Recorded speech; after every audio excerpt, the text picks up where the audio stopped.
सूचना केन्द्र YouTube channel हेरेर बस्नुभएका हाम्रा आदरणीय दर्शकहरूलाई हार्दिक स्वागत तथा नमस्कार छ। आज नेपालको संविधानमा संशोधन गरेर नेपालको नक्सालाई प्रमाणीकरण गरिँदैछ।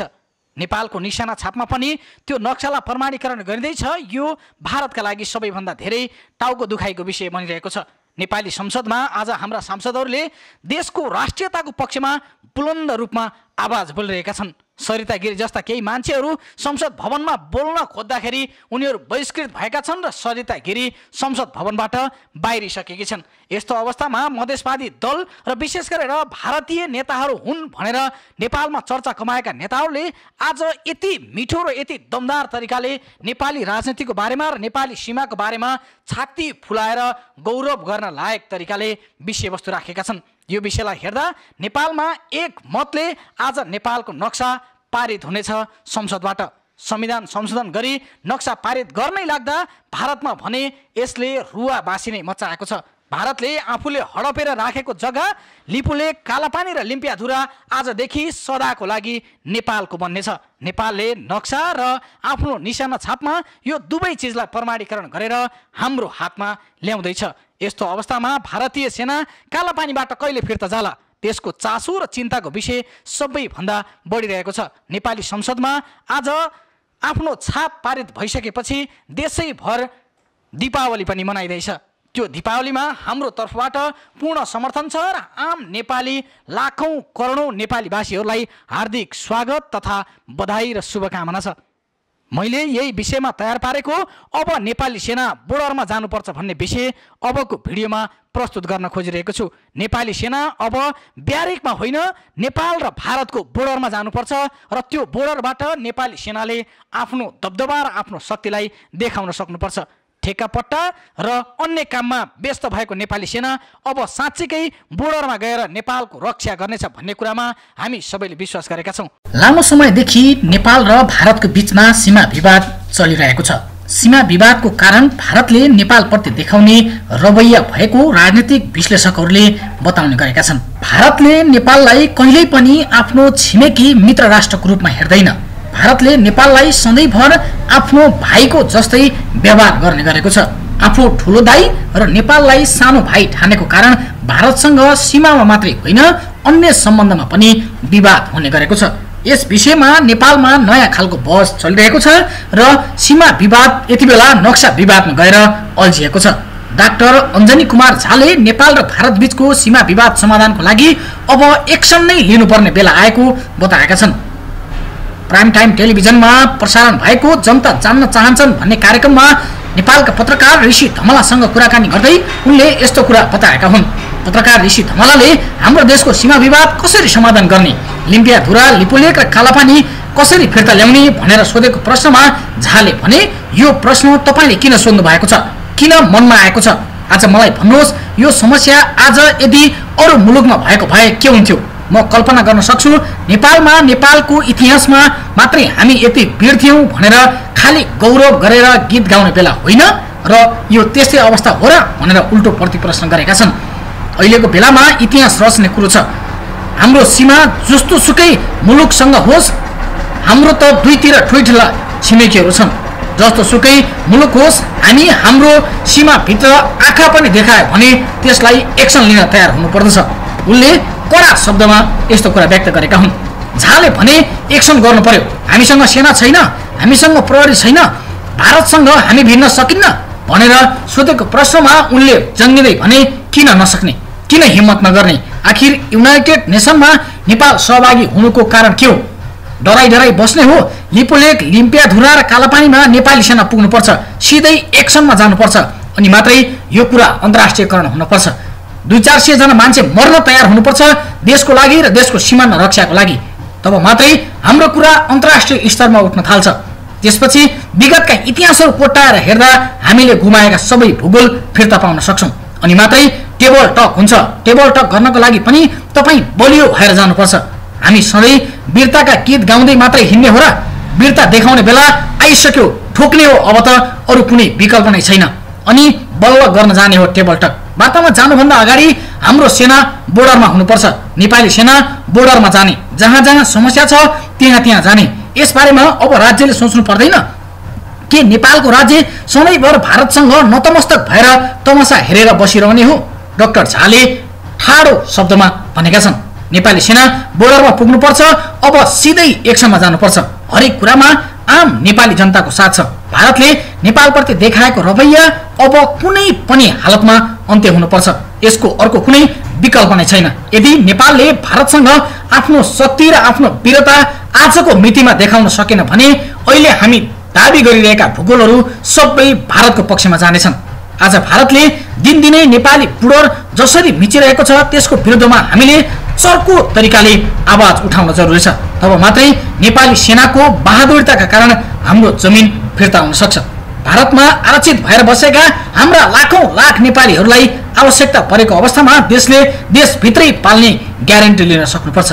भारत मात्रै हाम्रो यस्तो छिमेकी हो जसले नेपालबाट धेरै फाइदा लिएको छ र उसबाट पनि हामीले फाइदा लिएका छौं। यसको अर्थ यो होइन कि हामी सधैँभर भारतका गुलाम भएर र रैती भएर नेपालमा बसिरहेका छौं।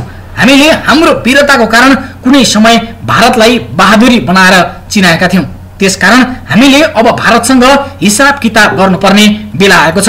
त्यो हिसाब किताब सामान्य तवरबाट हुनै सक्दैन। लिपियाधुरा, लिपुलेक र कालापानी क्षेत्रमा अब नेपाली सेना तैनात हुनुपर्दछ। भारतले जति पनि मधेसका क्षेत्रमा सिमाना मिचेको छ त्यहाँ पनि हाम्रो नेपाली सेना बहादुरताका साथ खडा भएर देखिन तयार हुनुपर्दछ। युनाइटेड नेसनमा हामी गएका छौं, विदेशी मिसनमा हामी गएका छौं। हामीले विदेशका अन्य देशका नागरिकहरू जोगाउन सक्ने क्षमता राख्छौं भने हाम्रा देशका नागरिक जोगाउने क्षमता पनि हामी आफूले राख्न जरुरी छ। अब भिड्नै पर्छ, अन्यथा भारतसँग हामी कुनै हालतमा हाम्रो सिमाना र भूगोल फिर्ता ल्याउन सक्दैनौं। खबर कस्तो लाग्यो कृपया कमेन्ट गर्नुहोला, हाम्रो युट्युब च्यानललाई सब्स्क्राइब गर्नुहोला। धेरै धेरै धन्यवाद। नमस्कार। लामो समयदेखि नेपाल र भारतको बीचमा सीमा विवाद चलिरहेको छ। सीमा विवादको कारण भारतले नेपालप्रति देखाउने रवैया भएको राजनीतिक विश्लेषकहरूले बताउने गरेका छन्। भारतले नेपाललाई कहिल्यै पनि आफ्नो छिमेकी मित्र राष्ट्रको रूपमा हेर्दैन। भारतले नेपाललाई सधैँभर आफ्नो भाइको जस्तै व्यवहार गर्ने गरेको छ। आफू ठुलो दाइ र नेपाललाई सानो भाइ ठानेको कारण भारतसँग सीमामा मात्रै होइन अन्य सम्बन्धमा पनि विवाद हुने गरेको छ। यस विषयमा नेपालमा नयाँ खालको बहस चलिरहेको छ र सीमा विवाद यति बेला नक्सा विवादमा गएर अल्झिएको छ। डाक्टर अञ्जनी कुमार झाले नेपाल र भारत बीचको सीमा विवाद समाधानको लागि अब एक्सन नै लिनुपर्ने बेला आएको बताएका छन्। प्राइम टाइम टेलिभिजनमा प्रसारण भएको जनता जान्न चाहन्छन् भन्ने कार्यक्रममा नेपालका पत्रकार ऋषि धमलासँग कुराकानी गर्दै उनले यस्तो कुरा बताएका हुन्। पत्रकार ऋषि धमलाले हाम्रो देशको सीमा विवाद कसरी समाधान गर्ने, लिम्पियाधुरा, लिपुलेक र कालापानी कसरी फिर्ता ल्याउने भनेर सोधेको प्रश्नमा झाले भने यो प्रश्न तपाईले किन सोध्नु भएको छ, किन मनमा आएको छ? आज मलाई भन्नुहोस्, यो समस्या आज यदि अरू मुलुकमा भएको भए के हुन्थ्यो? म कल्पना गर्न सक्छु नेपालमा नेपालको इतिहासमा मात्रै हामी यति वीर थियौं भनेर खाली गौरव गरेर गीत गाउने बेला होइन र यो त्यस्तै अवस्था हो र भनेर उल्टो प्रति प्रश्न गरेका छन्। अहिलेको बेलामा इतिहास रच्ने कुरो छ। हाम्रो सीमा जस्तो सुकै मुलुकसँग होस्, हाम्रो त दुईतिर ठुला छिमेकीहरू छन्। जस्तो सुकै मुलुक होस्, हामी हाम्रो सीमाभित्र आँखा पनि देखायो भने त्यसलाई एक्सन लिन तयार हुनुपर्दछ। उनले कडा शब्दमा यस्तो कुरा व्यक्त गरेका हुन्। झाले भने एक्सन गर्नु पर्यो। हामीसँग सेना छैन, हामीसँग प्रहरी छैन, भारतसँग हामी भिड्न सकिन्न भनेर सोधेको प्रश्नमा उनले जङ्गिँदै भने किन नसक्ने, किन हिम्मत नगर्ने? आखिर युनाइटेड नेसनमा नेपाल सहभागी हुनुको कारण के हो? डराई डराई बस्ने हो? लिपुलेक, लिम्पियाधुरा र कालापानीमा नेपाली सेना पुग्नुपर्छ, सिधै एक्सनमा जानुपर्छ, अनि मात्रै यो कुरा अन्तर्राष्ट्रियकरण हुनुपर्छ। 200-400 जना मान्छे मर्न तयार हुनुपर्छ देशको लागि र देशको सीमाना रक्षाको लागि। तब मात्रै हाम्रो कुरा अन्तर्राष्ट्रिय स्तरमा उठ्न थाल्छ। त्यसपछि विगतका इतिहासहरू कोट्याएर हेर्दा हामीले गुमाएका सबै भूगोल फिर्ता पाउन सक्छौं, अनि मात्रै टेबल टक हुन्छ। टेबल टक गर्नको लागि पनि तपाई बलियो भएर जानुपर्छ। हामी सधैँ वीरताका गीत गाउँदै मात्रै हिँड्ने हो र?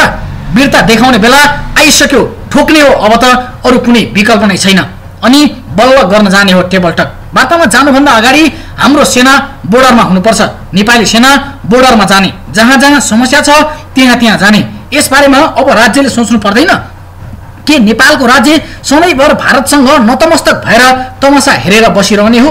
डाक्टर झाले ठाडो शब्दमा भनेका छन्। नेपाली सेना बोर्डरमा पुग्नुपर्छ, अब सिधै एक्सनमा जानुपर्छ। हरेक कुरामा आम नेपाली जनताको साथ छ। भारतले नेपालप्रति देखाएको रवैया अब कुनै पनि हालतमा अन्त्य हुनुपर्छ। यसको अर्को कुनै विकल्प नै छैन। यदि नेपालले भारतसँग आफ्नो शक्ति र आफ्नो वीरता आजको मितिमा देखाउन सकेन भने अहिले हामी दाबी गरिरहेका भूगोलहरू सबै भारतको पक्षमा जानेछन्। आज भारतले दिनदिनै नेपाली बुडर जसरी मिचिरहेको छ त्यसको विरुद्धमा हामीले चर्को तरिकाले आवाज उठाउन जरुरी छ। तब मात्रै नेपाली सेनाको बहादुरताका कारण हाम्रो जमिन फिर्ता हुन सक्छ। भारतमा आरक्षित भएर बसेका हाम्रा लाखौं लाख नेपालीहरूलाई आवश्यकता परेको अवस्थामा देशले देशभित्रै पाल्ने ग्यारेन्टी लिन सक्नुपर्छ। भारत मात्रै हाम्रो यस्तो छिमेकी हो जसले नेपालबाट धेरै फाइदा लिएको छ र उसबाट पनि हामीले फाइदा लिएका छौं। यसको अर्थ यो होइन कि हामी सधैँभर भारतका गुलाम भएर र रैती भएर नेपालमा बसिरहेका छौं। हामीले हाम्रो वीरताको कारण कुनै समय भारतलाई बहादुरी बनाएर चिनाएका थियौं। त्यसकारण हामीले अब भारतसँग हिसाब किताब गर्नुपर्ने बेला आएको छ। त्यो हिसाब किताब सामान्य तवरबाट हुनै सक्दैन। लिपियाधुरा, लिपुलेक र कालापानी क्षेत्रमा अब नेपाली सेना तैनात हुनुपर्दछ। भारतले जति पनि मधेसका क्षेत्रमा सिमाना मिचेको छ त्यहाँ पनि हाम्रो नेपाली सेना बहादुरताका साथ खडा भएर देखिन तयार हुनुपर्दछ। युनाइटेड नेसनमा हामी गएका छौं, विदेशी मिसनमा हामी गएका छौं। लामो समयदेखि नेपाल र भारतको बीचमा सीमा विवाद चलिरहेको छ। सीमा विवादको कारण भारतले नेपालप्रति देखाउने रवैया भएको राजनीतिक विश्लेषकहरूले बताउने गरेका छन्। भारतले नेपाललाई कहिल्यै पनि आफ्नो छिमेकी मित्र राष्ट्रको रूपमा हेर्दैन। भारतले नेपाललाई सधैँभर आफ्नो भाइको जस्तै व्यवहार गर्ने गरेको छ। आफू ठुलो दाइ र नेपाललाई सानो भाइ ठानेको कारण भारतसँग सीमामा मात्रै होइन अन्य सम्बन्धमा पनि विवाद हुने गरेको छ। यस विषयमा नेपालमा नयाँ खालको बहस चलिरहेको छ र सीमा विवाद यति बेला नक्सा विवादमा गएर अल्झिएको छ। डाक्टर अञ्जनी कुमार झाले नेपाल र भारत बीचको सीमा विवाद समाधानको लागि अब एक्सन नै लिनुपर्ने बेला आएको बताएका छन्। प्राइम टाइम टेलिभिजनमा प्रसारण